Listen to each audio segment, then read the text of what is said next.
Siapa dulu? Daftar Pak. Ya, dulu, ayo.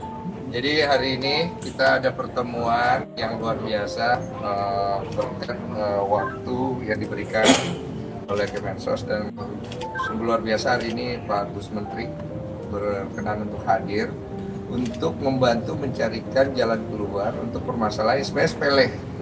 Cuman akhirnya berkembang kemana-mana karena visi misi kita adalah bagaimana jangan sampai para donatur atau orang-orang yang ingin menyumbang kehilangan rasa percayanya lagi.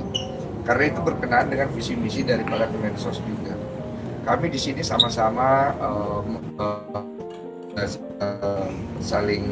ingin saling mengisi supaya kedepannya jangan kasusnya menjadi satu contoh yang buruk di masyarakat bahwa wah saya nggak mau bantu orang deh, nanti takutnya jadi kayak gini, nggak gitu. Nah oleh karena itu terima kasih banyak waktunya untuk Menteri, untuk Bu Sekjen, Bu Mira, dan Pak Taufik, Pak serta ada Pak Yusuf Hamka juga. Saya juga kaget ketemunya di sini ya. Silakan Pak. Saya terima kasih lah hari ini kedatangan tamu-tamu istimewa ya, Mas Densu dan juga ada Pak Novi dan teman-teman yang lain, Pak Yusuf Hamka. Saya dengan Pak Wamen menyambut baik ya upaya-upaya untuk tabayun, untuk saling mendengar, untuk saling mengklarifikasi.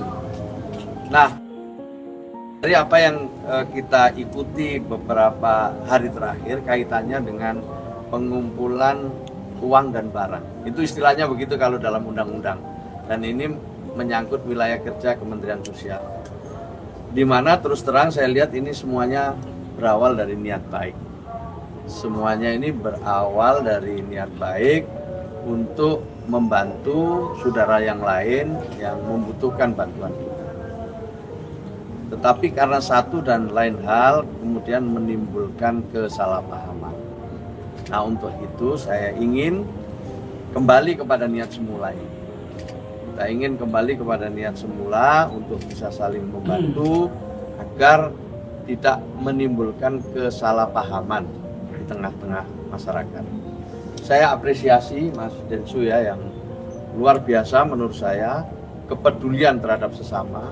Mbak Novi dan yayasannya juga sudah tahun 2020 berdiri sampai sekarang, isinya juga membantu orang terus.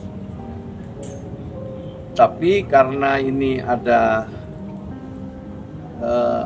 diawali dari mungkin kesalahpahaman, ketidakmengertian, kemudian menimbulkan satu diskusi di ruang publik yang kalau ini tidak didudukkan perkaranya bisa menimbulkan fitnah.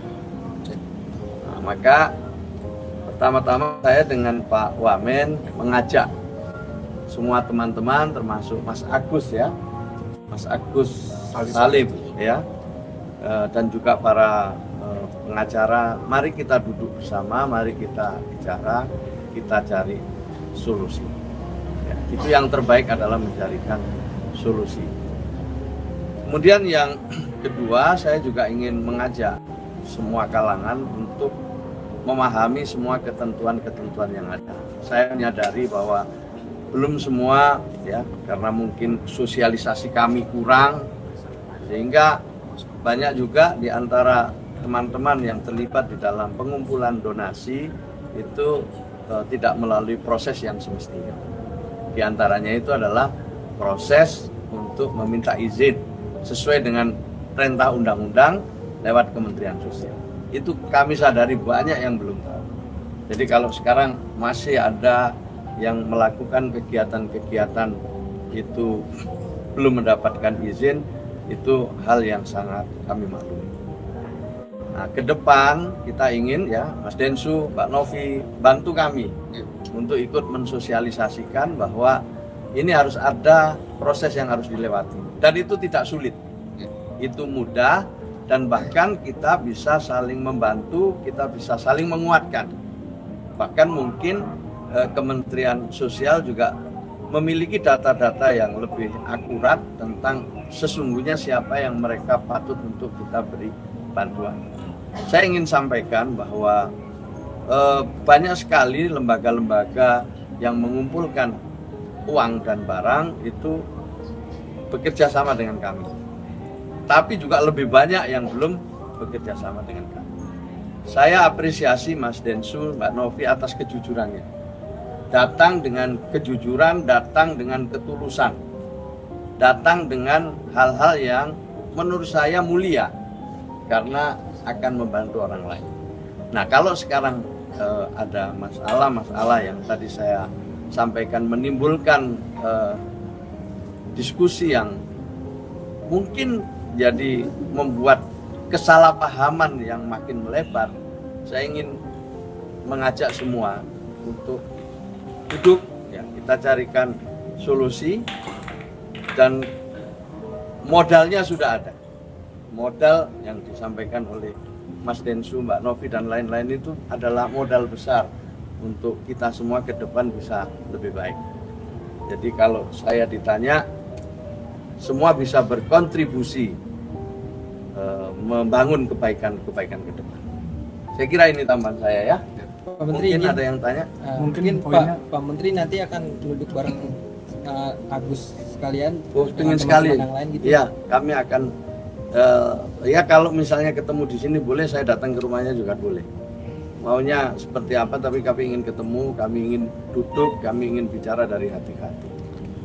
Ya. Jadi di mana saya ingin ketemu. Tabayun. Itu aja. Ya. Oke. Pak Menteri, maaf soal yang mungkin soal tuduhan mungkin Yayasan Teknopi katanya ditegur dari Pak Menteri, itu benar gak sih? Siapa? Yayasan Teknopi kan ditegur katanya seperti itu karena mendapatkan izin. Tepatnya ya tidak teguran lah, ini diskusi. Tepatnya memang kita akui ya bahwa sosialisasi kami mungkin yang kurang gitu. Saya juga baru 1 bulan lebih dengan Pak Wamen ini dilantik, kami sedang mempelajari. Dan kita harus akui jujur bahwa banyak orang yang belum tahu tentang aturan-aturan ini. Dan dalam aturan itu tentu ada pertanggungjawaban. Di samping dapat izin, nanti ada pertanggungjawaban. Uang yang sudah didapat atau barang yang sudah didapat itu dipergunakan untuk apa. Kemudian perlu diaudit baik oleh pihak yang berwenang maupun oleh masyarakat secara luas. Pak Yusuf Hamka misalnya juga ini orang dan juga salah satu figur ya yang suka memberikan bantuan. Jadi sebenarnya saya ingin menyampaikan, tentu kalau toh ada kekeliruan kita akan bisa luruskan secara bersama-sama ke depan. Ya. Jadi mari kita mulai ke depan hal-hal yang baik ini dengan tata kelola yang baik. Yang baik ini kita mulai dengan tata kelola yang baik. Dan saya senang sama Mas Densu, ya saya terus terang ya belum tahu, saya baru tahu sekarang, ngomong apa adanya. Tapi niat kami begini-begini itu kan satu hal yang menurut saya sudah cukup bagi kita sebagai modal untuk mencari solusi. Terkait donasi lagi Pak, ini kan tujuannya untuk pengobatan Agus ya, dikumpulkan oleh Teknopi dan juga Bang Densu. Nah, seandainya dari pihak Agus yang menggunakan untuk hal lain, apakah itu termasuk penyelewengan atau gimana? Ya, itu yang harus ditanya kepada yang donaturnya kan, gitu. Yang donatur mau nggak ini digunakan untuk keperluan lain? Kalau donaturnya nggak mau ya, ini bisa jadi perkara juga. Gitu. Karena yang donatur itu niatnya ya mau bantu untuk pengobatan kan gitu kan. Dia tahu itu kan karena untuk pengobatannya Mas Agus. Yang saya tahu loh ini, karena lewat podcast itu tahunya itu. Kalau kemudian saya misalnya membantu untuk pengobatan tapi untuk dipergunakan yang lain kan, ya saya bisa kecewa dong. Saya bisa kecewa. Itu. Jadi ini penting juga, makanya saya sekali lagi tata kelola itu menjadi sangat penting. Ya cukup ya. Ya, terima kasih ya. Ada yang salah yang saya sampaikan? Luar biasa Pak.